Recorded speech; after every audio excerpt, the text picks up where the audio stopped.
সমূহ শ্ৰোতাকে নমস্কাৰ জনাই আৰম্ভ কৰিছোঁ আজিৰ কৃষকবাণী। এই অনুষ্ঠানটি প্ৰচাৰ কৰা হৈছে ভাৰত চৰকাৰৰ কৃষি আৰু কৃষক কল্যাণ মন্ত্ৰালয়ৰ সৌজন্যত।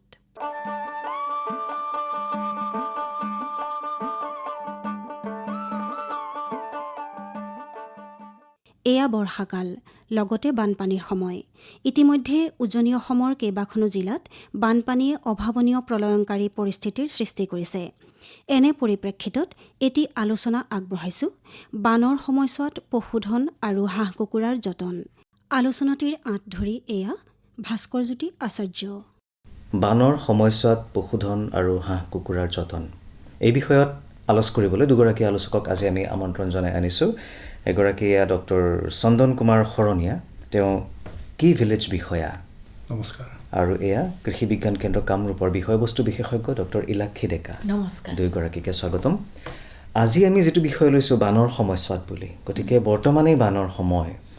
আমি দেখিছোঁ উজনি অসমত আগে কাহানিও নোহোৱা ধৰণৰ আমি বান পৰিস্থিতিৰ আমি সন্মুখীন হৈছোঁ, কি এক ভয়ংকৰ ৰূপ লৈছে। বিশেষকৈ শিৱসাগৰ, চৰাইদেউ, যোৰহাট আদি জিলাত যি বিভীষিকাৰ সৃষ্টি হৈছে, তাৰ বাবে গোটেই ৰাজ্যবাসী আচৰিত হৈছে, খুব শোকগ্ৰস্ত হৈছে আচলতে। এনে সময়ত পশুধন বা হাঁহ কুকুৰাৰ যতন লোৱাটো দূৰৰে কথা, মানুহে নিজৰ প্ৰাণটো কিদৰে ৰক্ষা কৰি চলিব সেয়াই ভাবিবলগীয়া হৈছে। এক বৰ বেলেগ প্ৰত্যাহ্বানৰ সৃষ্টি হৈছে। গতিকে এতিয়া লাহেকৈ হয়তো পানী কমিব, বান আৰু নাহক, আমি তাকে কামনা কৰিছোঁ। কিন্তু ইয়াৰ পাছৰ যি সময়ছোৱা আহে, সেইখিনি সময় খুব দুৰ্বিষহ হয়। আকৌ আগৰ অৱস্থালৈ, স্বাভাৱিক অৱস্থালৈ ঘূৰি যোৱাটো মানুহৰ কাৰণে বৰ অসুবিধাজনক হয়। বিভিন্ন বেমাৰ আজাৰেও দেখা দিয়ে। গতিকে এনে সময়ছোৱাত আমি এই কথাবিলাক আলোচনা কৰিবই লাগিব, পাতিবই লাগিব।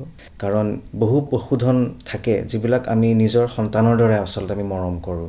তেনে ক্ষেত্ৰত যেতিয়া আমি দেখোঁ যে পশুধন উটি যায় বা মৰে, বা তাৰ পাছতে বিভিন্ন বেমাৰ আজাৰত ভুগিও আকৌ মৰিবলগীয়া হয়। গতিকে এইখিনি সময়ত সেয়েহে আজি আমি বিষয়টো লৈছোঁ। আৰু আৰম্ভণিতেই ইলাক্ষী ডেকাকে মই সুধিব বিচাৰিছোঁ, আমি জানো যে বানপানী যেতিয়া হয়, খুব ওখ ঠাই এটুকুৰালে পশুধনক লৈ যাব লাগে। যিসকলে জানে তেওঁলোকে নিশ্চয় তেনেকুৱা কাম কৰিছে, বা এতিয়া আগতীয়াকৈ সাৱধান হোৱাৰো সময় বৰ্তমান নাই, কাৰণ ইতিমধ্যে বানত ক্ষতিগ্ৰস্ত হৈ গৈছে, পশুধনৰ ক্ষতি হৈ গৈছে, মানুহো মৃত্যুমুখত পৰিছে। তথাপি ইয়াৰ পাছৰ সময়ছোৱাৰ কথা আমি পাতিব লাগিব। কি ক'ব আপুনি? যিহেতু ইমান ডাঙৰ বান এটা হৈ গৈছে, এতিয়া আমাৰ কৰণীয় কিছুমান আছে। যেনেকুৱা আমি সিহঁতক চাফা পানী কেনেকৈ দিব পাৰোঁ। এতিয়া যেনেকুৱা এজনী গাই গৰু যদি 10 লিটাৰকৈ তেওঁ গাখীৰ দি আছে, তেতিয়াহ'লে 40 লিটাৰ পানী লাগিব। সেই 40 লিটাৰ পানী যদি দিয়া নাযায়, তেতিয়াহ'লে ডিহাইড্ৰেশ্যন হ'ব। তো সেইকাৰণে এই গোটেই খোৱা পানীটো সেনেকৈ প্ৰত্যেকটা জীৱ জন্তুকে চাফা খোৱা পানীটো যোগাৰ ধৰাটো এটা বিশেষ কামৰ ভিতৰত পৰিব। আৰু লগতে খাদ্যটো খুব দৰকাৰী হয়। এইটো সময়ত মানুহৰ যিহেতু খাবলৈ নাইকিয়া হৈছে, জীৱ জন্তুৰ খাদ্যৰ কাৰণে অকণমান অসুবিধা হ'ব। তথাপি যদি আমি কিবা ফিড ব্লকবিলাক তেওঁলোকৰলৈকে পਹੁঁচাই দিব পাৰোঁ, তেতিয়াহ'লে এটা ফিড ব্লক যদি 4 কেজিকৈ হয় বা 5 কেজিকৈ হয়, তেতিয়াহ'লে এজনী গাই গৰু কেনে হৈ যায়। আৰু সেনেকৈ যদি আমি ছাগলীৰ কেনেও ফিড ব্লক দিব পাৰোঁ, সেইখিনি কাম হ'বগৈ। যদি গাহৰি বা মুৰ্গী, হাঁহ কুকুৰা আছে, সিহঁতৰ কেনে কিন্তু দানা আমি পুৱাব লাগিব। আৰু সেই দানাখিনি শুকানকৈ চাফাকৈ পুৱাই পেলাই তেওঁলোকক দিয়া ব্যৱস্থা কৰিব লাগিব। যিখিনি জীৱ জন্তু পানীত আছিলে বা পানীৰ পৰা উঠাই লৈ অহা হৈছে, সাধাৰণতে আমাৰ অসমত হাইৱেলৈকে লৈ অহা যায়। হাইৱেবিলাকত পানী ইমানকৈ নাথাকে। তো হাইৱেত যদি লৈ অহা যায়, তেতিয়াহ'লে তাতে কিন্তু দানা পানীৰ যোগানৰ লগতে এতিয়া কিন্তু মিনাৰেল মিক্সচাৰৰ যোনটো ছাপ্লিমেণ্ট, ভিটামিন আৰু মিনাৰেলৰ ছাপ্লিমেণ্ট, সেইটো খুব জৰুৰী হ'ব, যাতে সিহঁতৰ ৰোগ প্ৰতিৰোধক ক্ষমতাখিনি বাঢ়ি থাকে। আৰু সেইখিনি যদি আমি নকৰোঁ, তেতিয়াহ'লে ইমিডিয়েটলি সিহঁতৰ যিহেতু ইমিউন ছিষ্টেমটো বহুত ডিপ্ৰেছ হৈ গৈছে, সিহঁতৰ বেমাৰ আজাৰে পাব। আৰু বেমাৰ আজাৰে পোৱাৰ পিছত তাৰ চিকিৎসা আৰম্ভ কৰিব লাগিব। আৰু যদি চিকিৎসাখিনি সময়মতে নাপায়, তেতিয়াহ'লে যথেষ্ট বেছি ক্ষতি হোৱাৰ সম্ভাৱনা বাঢ়ি যাব। হয়। এই যিখিনি ফিড ব্লকৰ কথা কৈছে শৰণীয়া ডাঙৰীয়া, এই ফিড ব্লকত কি কি থাকে? এইটো থাকিব আপোনাৰ মিনাৰেল মিক্সাৰ থাকিব, কেলছিয়াম আৰু কিছুমান আপোনাৰ ফিড ছাপ্লিমেণ্টৰ কিছুমান আপোনাৰ এইটো গ্ৰেনুলছটো থাকিব যাতে মানে বানপানীৰ সময়ছোৱাত বানপানীৰ পিছত যাতে সেই ফিড ব্লকখিনি মানে এটা এনিমেলক দিলে এতিয়া গোটেই যিখিনি দেহাত যিখিনি পুষ্টি লাগে যিখিনি নিউট্ৰিশ্যন লাগে সেইখিনি ফিড ব্লকতে থাকে গতিকে আমি যদি ফিড ব্লকটো আমি যোগান ধৰিব পাৰোঁ তেতিয়াহ'লে বানপানীৰ সময়ত আমি যথেষ্টখিনি পশুধনখিনি আমি বচাই ৰাখিব পাৰোঁ এতিয়া বিভাগৰ ফালৰ পৰা সেইবিলাক যোগান ধৰাৰ কেনেধৰণৰ ব্যৱস্থা কৰা হৈছে বিভাগৰ পৰা ধৰক ফিড ব্লকটো কিছু কিছু ঠাইত আপোনাৰ গোটেই মানে অসমখনতে দিয়া অলপ অসম্ভৱ গতিকে আপোনাৰ কিছু কিছু অংশত আমাৰ তাৰমানে এইটো ফিড ব্লকটো পঠাই দিয়ে তাৰোপৰি আমাৰ বিশেষকৈ ফিড ব্লকটোৰ উপৰিও বাকী আমাৰ যিটো গ্ৰীণ গ্ৰাছ আছে ধৰক আমাৰ কিছুমান আপোনাৰ ফুডাৰ ফাৰ্ম আছে সতেজ ঘাঁহ এইটো নেপিয়াৰ গিনি এনেকুৱা আপোনাৰ যিটো পেৰিনিয়েল ঘাঁহ আছে সেইবোৰ আপোনাৰ ইতিমধ্যে বানপানীৰ কাৰণে সাজু কৰি ৰখা হয় গতিকে এতিয়া বানপানীৰ সময়ত আমাৰ চৰকাৰৰ ফালৰ পৰা আমাৰ বিভাগে আপোনাৰ যিটো পশুখাদ্য যোগান ধৰে তাৰে লগতে আমাৰ পশুপালন পশু চিকিৎসা বিভাগে আপোনাৰ এই যিটো কেঁচা ঘাঁহ সেই কম বেছি পৰিমাণে সেইটো আপোনাৰ যিখিনি পাৰে আৰু সেইটো আপোনাৰ পশুধনখিনিক আমাৰ যোগান ধৰি আহিছে সেইমতে আগৰ পৰা সেই ঘাঁহটো এই বানপানীৰ যাতে সময়ত আমি পশুধনখিনিক দিব পাৰোঁ সেইকাৰণে সেইটো আপোনাৰ আগৰ পৰা আমাৰ প্ৰস্তুতি কৰি ৰাখি থোৱা যায় মজুত কৰি ৰাখি থোৱা যায় এতিয়া বান যদি কমে তাৰ পাছতেই পানী কমাৰ পাছতোতো অসুবিধা থাকে সমস্যা থাকে পশুধনৰ কেনেকুৱা সমস্যা হয়নো পশুধনৰ মূলতে ডায়েৰিয়া হ'ব কাৰণ তেওঁলোকৰ ইনডাইজেশ্যন হয় ভালকৈ খাব নাপায় নোপোৱাৰ লগে লগে ইমিউন ছিষ্টেমটো ডিপ্ৰেছ হয় বেক্টেৰিয়েল ইনফেকশ্যনটো বহুত বেছি বাঢ়ি যায় সেইকাৰণে প্ৰথমতে বেক্টেৰিয়েল ইনফেকশ্যন হোৱাৰ চান্সেছে বেছি হয় লগতে যদি আগতে পেলু দৰৱ খুৱাই পেলাই সজাগ কৰি ৰখা নাছিলে তেতিয়াহ'লেতো তেওঁলোকে অলৰেডি এটা ছাছেপ্টেবল গ্ৰুপত পৰে পেলু দৰৱ নোখোৱালে ছাছেপ্টেবল গ্ৰুপত পৰাৰ লগে লগে কি হয় সিহঁতৰ যেতিয়াই ভালকৈ খাদ্য খাব পোৱা নাই হেৰি পোৱা নাই পেলুৰ সংক্ৰমণটো বহুত বেছি বাঢ়ি যাব বাঢ়ি যোৱাৰ লগে লগে আকৌ এটা হয় লগতে কি হয় যদি কেঁচা ঘাঁহবিলাক ভাল জেগাৰ পৰা কালেক্ট নকৰে বেছিভাগে কি কৰে দল ঘাঁহ খুৱাই দিয়ে আৰু দল ঘাঁহটো হ'ল নিউট্ৰিশ্যনত একোৱে নাথাকে তাতে কোনো পুষ্টিকাৰক বস্তু নাথাকে পেটটো ভৰে লগতে কিন্তু পেলুৰ প্ৰকোপটো তাৰ পৰা বহুত বেছি বাঢ়ি যায় সেইকাৰণে অসমত কিন্তু এতিয়া সাইলেজ প্ৰডাকশ্যনটো বহুত বাঢ়ি গৈছে শুকান ঘাঁহৰ হয় মই নিজেও কিছুমান ফাৰ্ম জানো তেওঁলোকে কমাৰ্চিয়েলি প্ৰডাকশ্যন কৰি আছে যদি সেনেকুৱা সাইলেজটো আমি পঠাব পাৰোঁ তেতিয়াহ'লে খুব ভাল হয় কাৰণ সাইলেজটো অলৰেডি এটা ফাৰ্মেণ্টেড প্ৰডাক্ট আৰু ফাৰ্মেণ্টেড প্ৰডাক্ট হোৱাৰ লগে লগে তাৰ ডাইজেশ্যনৰ কাৰণে ইজি হ'ব নিউট্ৰিশ্যনটো ফুল ছাপ্লিমেণ্ট পায় তো সেইটো আৰু যদি আমি আচলতে বানপানী হোৱাৰ আগতে এইবিলাক প্ৰস্তুত কৰি অসম এটা বানপীড়িত ৰাজ্য আমি জানোৱেই আৰু সেইকাৰণে আগৰ পৰা কিছু যোগাৰ যদি আমি কৰি থৈ দিওঁ তেতিয়াহ'লে কিন্তু আমি পশুধনখিনি বানপানীৰ মাজতো খুব ধুনীয়াকৈ পাৰ কৰি লৈ যাব এটা প্ৰচেষ্টা থাকে লগতে ইউৰিয়া ট্ৰিটেড ষ্ট্ৰ এতিয়া যদি একো খুৱাবলৈ নাথাকে কাৰোবাৰ যদি ধান খেৰ থাকে ধান খেৰটো যদি আমি ইনে যদি ইউৰিয়া ট্ৰিটমেণ্ট কৰি পেলাই যদি কৰোঁ তেতিয়া 21 দিন লাগে কিন্তু মই বাহিৰত যেতিয়া ট্ৰেইনিঙত গৈছোঁ বহু ক্ষেত্ৰত তেওঁলোকৰ হাই ইল্ডাৰ গৰুবিলাক থাকে সিহঁতে কি কৰে শুকান খেৰটোতে পানী আৰু ইনে আমি ইউৰিয়া ট্ৰিটেড ষ্ট্ৰ বনালে 4% ইউৰিয়া দিওঁ ইয়াত কিন্তু 1% পানীৰ লগত যদি ইউৰিয়া মিহলাই ভালকৈ ঘাঁহটো মিহলাই 2 ঘণ্টা 3 ঘণ্টা গাপ মাৰি থ'লে তাৰপিছত যদি ওলাই খায় তেতিয়া কিন্তু নাইট্ৰজেনটো পুৰা পাই যায় ইউৰিয়াৰ যোনটো নাইট্ৰজেন এইটো ঘাঁহত আহি যায় কিমান মিলাব লাগিব ইউৰিয়াটো ইনে আচলতে কি হয় যদি আমি ইউৰিয়া ট্ৰিটমেণ্ট ষ্ট্ৰ বনাওঁ তেতিয়াহ'লে 100 কেজি যদি আমি ধান খেৰ লওঁ তেতিয়াহ'লে 4 কেজি আমি ইউৰিয়া ল'ব লাগে আৰু 2 কেজি মান মলেচিছ ল'ব লাগে 4% আৰু 2% মান আমি গুড় ল'ব লাগিব আৰু যদি আমি পাৰোঁ 2.5 কেজি বা 3 কেজি মিনাৰেল মিক্সচাৰ যদি মিহলাই পেলাই আমি ধুনীয়াকৈ গোটেইখিনি বনাই ভালকৈ টাইট পেকেটত যদি ৰাখি থৈ দিওঁ প্লাষ্টিকত আৰু ইয়াৰ চবতকৈ ভাল দিশটো ক'ত জানেনে আমি যদি বানপানীও হৈ যায় ই প্লাষ্টিকত উপঙি যাব ই ডুবি নাযায় আৰু সেনেকৈ কিন্তু খুৱাব পৰা 21 দিনৰ পিছত ধুনীয়াকৈ খুৱাব পৰা প্ৰস্তুত হৈ পৰে আৰু সেইটো কিন্তু বেলেঞ্চ ফিডৰ ভিতৰতে পৰে গৰুৰ উপৰিও আমি ছাগলী বা গাহৰিৰ ক্ষেত্ৰতো একে সমস্যা দেখা পাওঁ নেকি হয় গাহৰিৰ ক্ষেত্ৰতো কেনেধৰণে হেৰি কৰিব দানা বা এইবিলাকৰ যি ধৰণে আপোনালোকে গৰুৰ কথা কৈছে গাহৰিৰ ক্ষেত্ৰত ধৰক যেনেকৈ আপোনাৰ গৰুখিনি যেনেকৈ মানে আপোনাৰ হেৰি হয় মানে এফেক্ট হয়, গতিকে আমাৰ গাহৰিখিনিৰো হ'ব। গতিকে আমি গাহৰিখিনি প্ৰথমতে আমি ওখ ঠাইততো নিবই লাগিব, ওখ ঠাইত নি আৰু এতিয়া ঘটনা হ'ল কি গাহৰিক আমি বিশেষকৈ তাৰ যিটো দানা, গাহৰি যিটো খাদ্য সেইটো দিব লাগে। আৰু আমি কি কৰিব লাগিব, সিহঁতকো ফিড ব্লকটো আমি খুৱাব পাৰোঁ, ফিড ব্লকো খাব। গতিকে তাৰ লগতে আমাৰ যিখিনি চৰকাৰৰ ফালৰ পৰা যিখিনি আপোনাৰ হুইট ব্ৰাণ্ড দিয়ে মানে চাপৰ দিয়ে সেইখিনিও খুৱাব। তাৰোপৰি কিছুমান বস্তু আমি ধৰক দিছোঁ আমাৰ যেনেকৈ এজলা পুনিটো আমি খুৱাব পাৰোঁ, পুনিটো ভাল খাদ্য গাহৰি কৰাৰ কাৰণে। তাৰপিছত আমি কিছুমান বস্তু ধৰক গাহৰিয়ে আপোনাৰ ধৰক কিছুমান ঘাঁহ বা কলগছ জাতীয় এনেকুৱা বস্তু খায় আপোনাৰ। গতিকে আমি সেনেকুৱা কচু চচু এনেকুৱা আমি খুৱাব পাৰোঁ, সিজাই কিনে খুৱাব পাৰোঁ। গতিকে কচুটো এনেকৈ ডুবিলেও কচুটো ইমান এটা নাই, ভালকৈ ধুই কিনে আমি যদি তাক সিজাই কিনে আমি অকণমান নিমখ চিমখ গুৰ চুৰ দি কিনে খুৱাওঁ বা চাউলৰ লগত বনাই খুৱাওঁ, তেতিয়াও গাহৰিটো মানে আমি বচাব পাৰোঁ। কিন্তু ঘটনা হ'ল কি আমি সিহঁতক চাফ চিকুণকৈ ৰাখিব লাগিব আৰু সিহঁতৰ যিবোৰ খাদ্য দিম যিহেতু বানপানীৰ সময়ত, গতিকে আমাৰ খাদ্যটো পৰিষ্কাৰ পৰিচ্ছন্নতাকৈ দিব লাগিব, হাইজেনিক হ'ব লাগিব। লগতে যিটো খোৱা পানীটো আমি পৰ্যাপ্ত পৰিষ্কাৰ হ'ব লাগিব, নহ'লে সিহঁতৰো ডিহাইড্ৰেশ্যন হৈ যাব পাৰে। বানপানীৰ সময়ত সেইটো এটা সমস্যা হয়, মানে খোৱা পানীৰ অভাৱ হয়, পৰিষ্কাৰ খোৱা পানীৰ অভাৱ হয়। আৰু সেইখিনি প্ৰস্তুত কৰিবলৈকে মানুহক অকণমান সময় লাগে, উতলাই ঠাণ্ডা কৰি তেনেধৰণৰ। আৰু এতিয়া আমি দেখোঁ যে পাৰ্থেনিয়াম এটা সমস্যা হ'ব পাৰে নহয়, কাৰণ এতিয়া যেতিয়া বানপানী হয় ওখ ঠাইত থাকে বা বিশেষকৈ ৰাষ্ট্ৰীয় ঘাইপথত থাকে, আপুনি কৈছে হাইৱেত থাকে।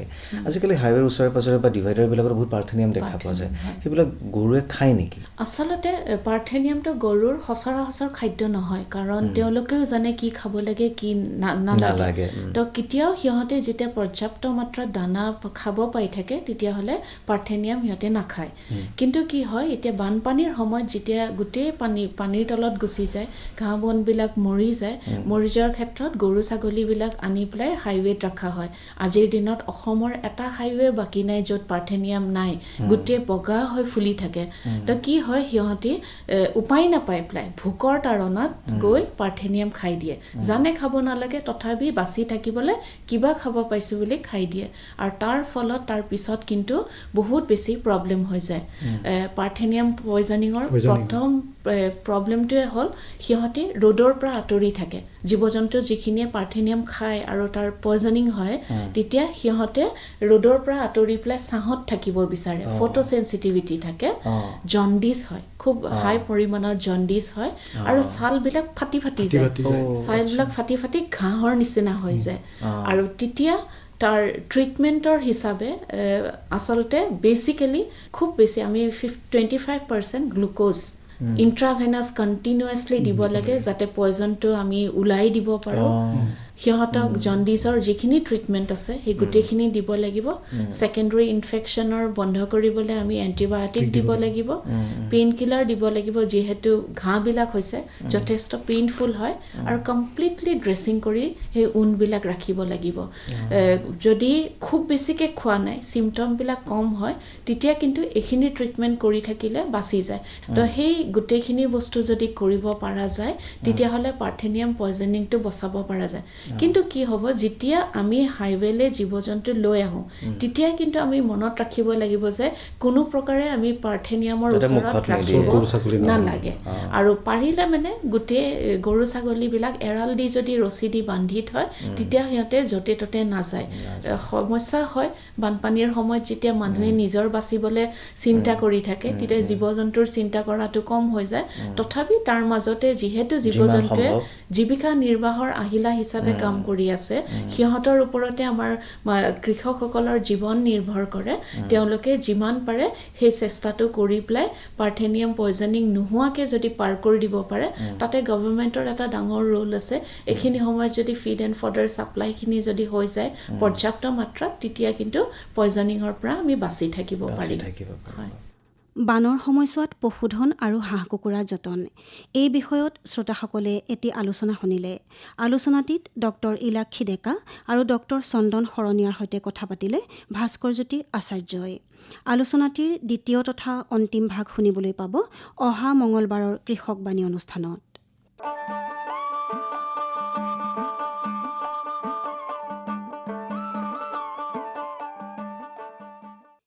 এতিয়া আগবঢ়াইছোঁ কৃষক ৰাইজৰ বাবে বতৰৰ বতৰা আৰু কৃষি পৰামৰ্শ। গোৱালপাৰা, ধুবুৰী, কোকৰাঝাৰ, বঙাইগাঁও, বৰপেটা, নলবাৰী, কামৰূপ মেট্ৰ', চিৰাং আৰু দক্ষিণ শালমাৰা মানকাছাৰ জিলাৰ কৃষকসকলৰ বাবে যুগুতোৱা পৰামৰ্শ হৈছে, এই জিলাকেইখনত যিহেতু এইকেইদিনত বৰষুণ হোৱাৰ সম্ভাৱনা আছে, সেয়েহে যিসকল খেতিয়কে এতিয়ালৈকে মূল পথাৰত কঠীয়া ৰোৱাৰ কাম শেষ কৰিব পৰা নাই, সেই খেতিয়কসকলে বৰষুণৰ সুবিধালৈ চাই অতি সোনকালে কঠীয়া ৰোৱাৰ কাম শেষ কৰিব লাগে। যিসকল খেতিয়কে ইতিমধ্যে মূল পথাৰত সময়মতে ৰোৱাৰ কাম শেষ কৰিছে, সেই খেতিয়কসকলে মূল পথাৰখন সঘনাই নিৰীক্ষণ কৰি থাকিব লাগে, কাৰণ এই সময়ত ধান খেতিত মজা খোৱা পোক আৰু টোপলি কটা পোকৰ আক্ৰমণ দেখা দিব পাৰে। আগষ্ট মাহৰ মাজভাগলৈকে তিল খেতিৰ বাবে উপযুক্ত সময়। যিহেতু অহা সপ্তাহত কম বৰষুণ হোৱাৰ সম্ভাৱনা আছে, গতিকে এই সময়ত তিল খেতিৰ বাবে মূল পথাৰৰ প্ৰস্তুতিৰ কাম আৰম্ভ কৰিব পাৰে। মাটি শুকাই যোৱাৰ লগে লগে মূল পথাৰৰ প্ৰস্তুতিৰ কাম আৰম্ভ কৰি দিব। বৰষুণ হোৱাৰ ফলত শিমলু আলুৰ খেতিডৰাৰ বনবাতৰ প্ৰকোপ বৃদ্ধি হয় বাবে খেতিডৰাৰ পৰা অলাগতিয়াল বনবাত আদি নিৰাই দিব।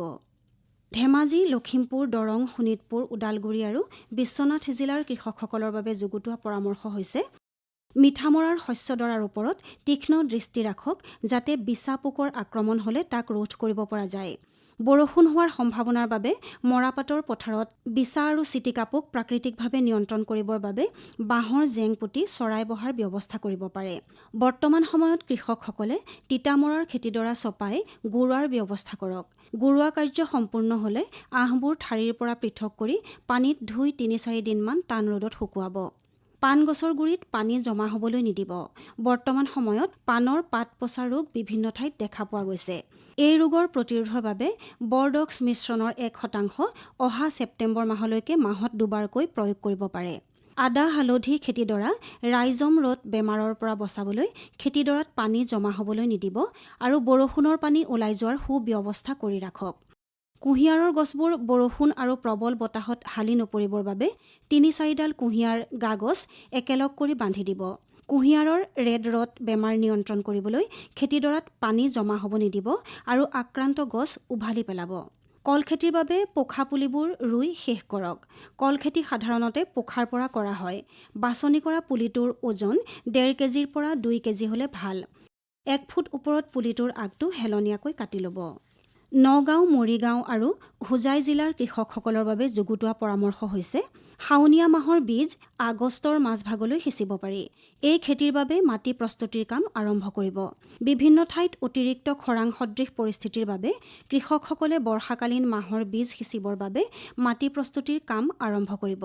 শালি তিলৰ বাবে মাটি প্ৰস্তুতিৰ সময়ত ৩ বাৰ হাল বাই মৈয়াই মাটিডৰা চাহ কৰি ল'ব। পথাৰৰ পৰা যাতে অতিৰিক্ত পানীভাগ ওলাই যাব পাৰে তাৰ ব্যৱস্থা গ্ৰহণ কৰা উচিত। হালধিৰ খেতিডৰা সময়মতে পৰিচৰ্যা কৰি গুৰিত মাটি চপাই দিয়াৰ ব্যৱস্থা কৰক। ডাৱৰীয়া নাইবা বৰষুণৰ বতৰত সাৰৰ প্ৰয়োগ সাময়িকভাৱে স্থগিত ৰাখিব। অনুকূল বতৰৰ বাবে টেঙাজাতীয় গছত গামোচিছ নামৰ এবিধ বেমাৰে দেখা দিব পাৰে। এই বেমাৰৰ প্ৰতিষেধক ব্যৱস্থা হিচাপে বাৰীখনৰ পৰা অতিৰিক্ত পানীভাগ সহজে ওলাই যাব পৰাকৈ প্ৰয়োজন অনুযায়ী সৰু সৰু নলা খান্দি দিয়াৰ ব্যৱস্থা কৰিব।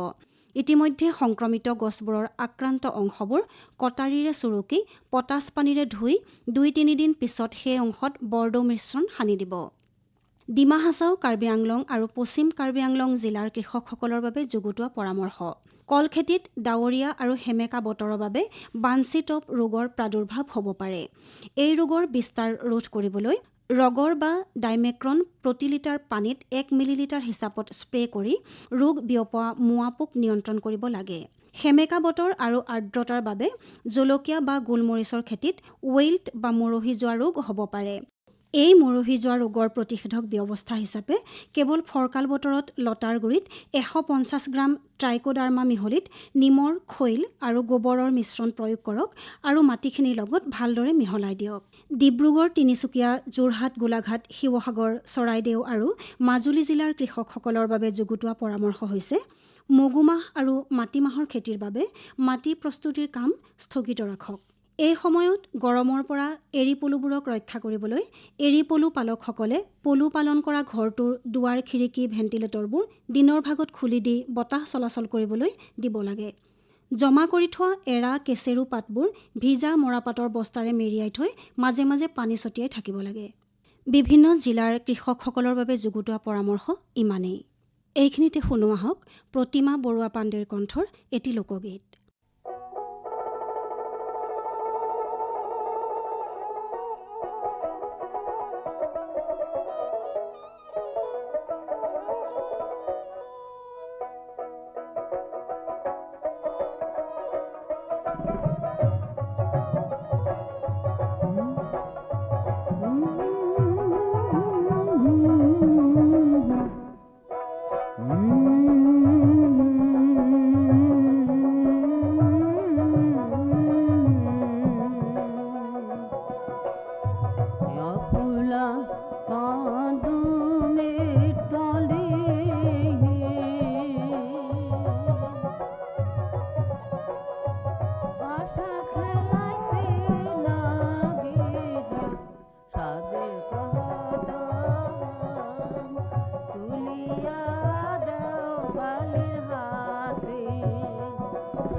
প্ৰতিমা বৰুৱা পাণ্ডেৰ কণ্ঠত লোকগীতটি শুনিলে। এতিয়া শুনক শেহতীয়া পাচলি আৰু শস্যৰ বজাৰ দৰ।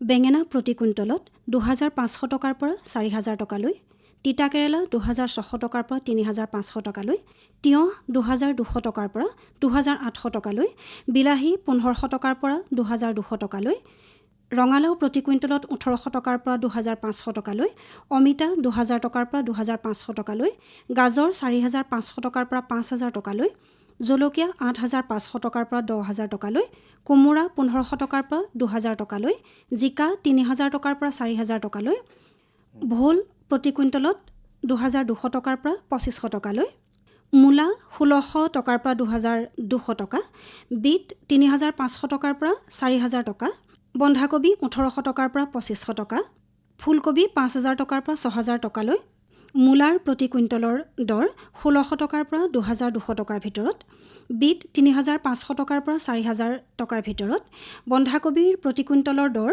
১৮০০ টকাৰ পৰা ২৫০০ টকাৰ ভিতৰত, ফুলকবি ৫০০০ টকাৰ পৰা ৬০০০ টকালৈ, স্কোৱাছ ১৮০০ টকাৰ পৰা ২৬০০ টকালৈ, কেপচিকাম ২০০০ টকাৰ পৰা ৩০০০ টকালৈ, পটলৰ প্ৰতি কুইণ্টলৰ দৰ ২৫০০ টকাৰ পৰা ৩০০০ টকাৰ ভিতৰত, ভেন্দি ৩২০০ টকাৰ পৰা ৪০০০ টকাৰ ভিতৰত, কচু প্ৰতি কুইণ্টলৰ দৰ ৩২০০ টকাৰ পৰা ৪০০০ টকাৰ ভিতৰত, লাও প্ৰতি কুইণ্টলৰ দৰ ২০০০ টকাৰ পৰা ৩০০০ টকাৰ ভিতৰত, পালেং শাক ১০০ টকাত ১২০ মুঠা, উৰহি প্ৰতি কুইণ্টলত ১৫০০ টকাৰ পৰা ২০০০ টকাৰ ভিতৰত, লেচেৰা ৪০০০ টকাৰ পৰা ৪৫০০ টকাৰ ভিতৰত, কাজি নেমুৰ প্ৰতি পোনৰ দৰ ১২০ টকাৰ পৰা ১৫০ টকালৈ, পুদিনা 100 মুঠাত 100 টকা, ধনিয়া পাত 100 মুঠাত 100 টকা, ভাত কেৰেলাৰ প্ৰতি কুইণ্টলৰ দৰ 3,500 টকাৰ পৰা 4,500 টকালৈ, সেউজীয়া মটৰ মাহৰ দৰ 6,500 টকাৰ পৰা 8,500 টকাৰ ভিতৰত। এইবাৰ আগবঢ়াইছোঁ চাউল আৰু আন শস্যৰ শেহতীয়া বজাৰ দৰ। চাউল প্ৰতি কুইণ্টলত 3,300 টকাৰ পৰা 4,050 টকালৈ, গোমধান 2,100 টকাৰ পৰা 2,200 টকালৈ, মগু 9,600 টকাৰ পৰা 12,500 টকালৈ, মচুৰ 7,700 টকাৰ পৰা 7,800 টকালৈ, বুট প্ৰতি কুইণ্টলত 6,900 টকাৰ পৰা 8,200 টকালৈ। মাটিমাহৰ দৰ প্ৰতি কুইণ্টলত 10,600 টকাৰ পৰা 13,500 টকালৈ, মগু দাইল 8,900 টকাৰ পৰা 11,400 টকালৈ, মচুৰ দাইল 7,200 টকাৰ পৰা 9,100 টকালৈ আৰু ৰহৰ দাইল 10,200 টকাৰ পৰা 12,800 টকালৈ।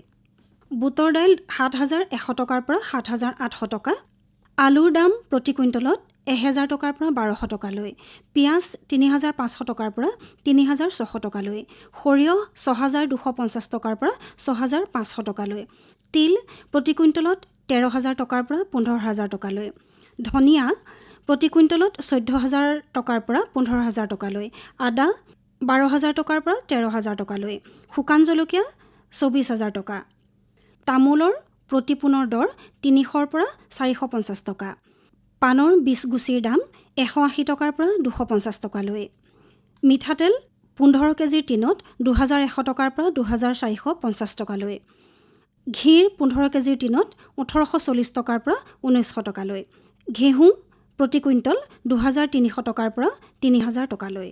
আজিৰ বজাৰ দৰৰ সবিশেষ ইমানেই।